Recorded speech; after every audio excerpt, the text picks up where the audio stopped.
François Bersani, bonjour. Vous êtes syndicat secrétaire départemental des Yvelines, unité SGP Police. Merci d'être avec nous dans le carrefour de l'info en ce samedi après-midi. Votre réaction tout de suite sur cette information qui finalement n'en est pas une véritablement, puisque ça fait plusieurs semaines que ça dure maintenant.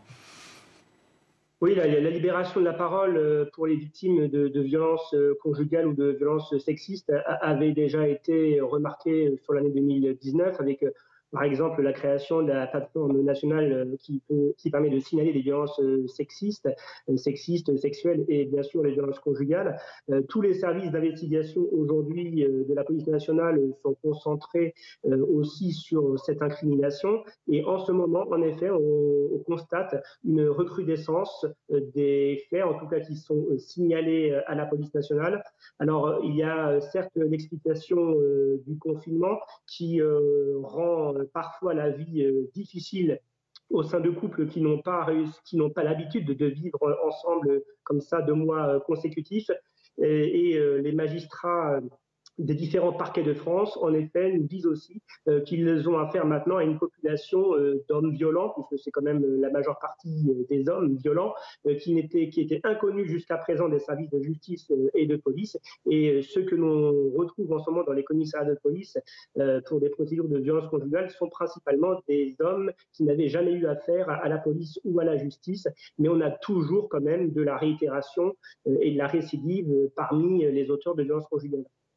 Une certitude, Monsieur Bersani, c'est que les femmes ne sont pas uniquement agressées violemment, sexuellement chez elles à cause de ce confinement. Restez avec nous quelques instants parce que dans les rues également, dans les rues désertes, même dans les transports en commun, depuis la mi-mars, eh bien, les agressions se poursuivent. Restez avec nous et on réagit ensemble aux propos que nous recevions tout à l'heure de l'avocate que nous avions en direct dans le carrefour de l'info. Écoutez ce qu'elle disait.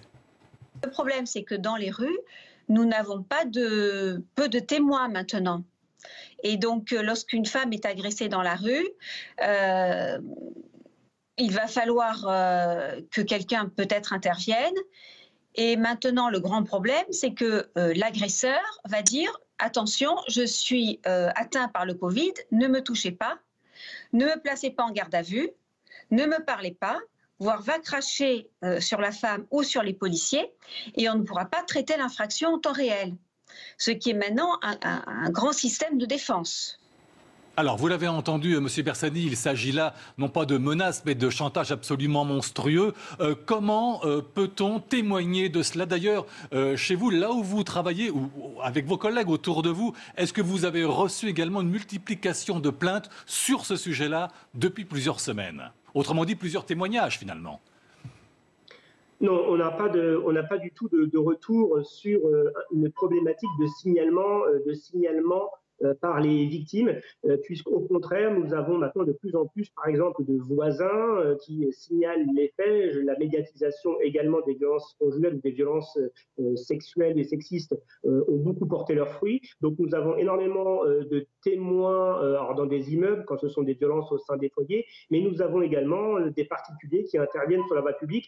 Et je voudrais rassurer l'avocate, les rues ne sont pas si désertes que ça, malheureusement, puisqu'on constate un début de déconfinement déjà depuis 15 jours et la police nationale n'a pas abandonné le terrain. Donc la police nationale est toujours sur la voie publique et lorsque un auteur de violence conjugale est interpellé, la procédure est traitée en temps réel avec des gardes à vue. Je peux vous dire que pour être officier de police judiciaire dans un commissariat des Yvelines, la semaine écoulée, tous les jours nous avions une nouvelle garde à vue pour un auteur de violence conjugale ou violence sexuelle. Donc il n'y a eu aucun ralentissement ou aucune problématique constatée pour traiter en temps réel ces infractions.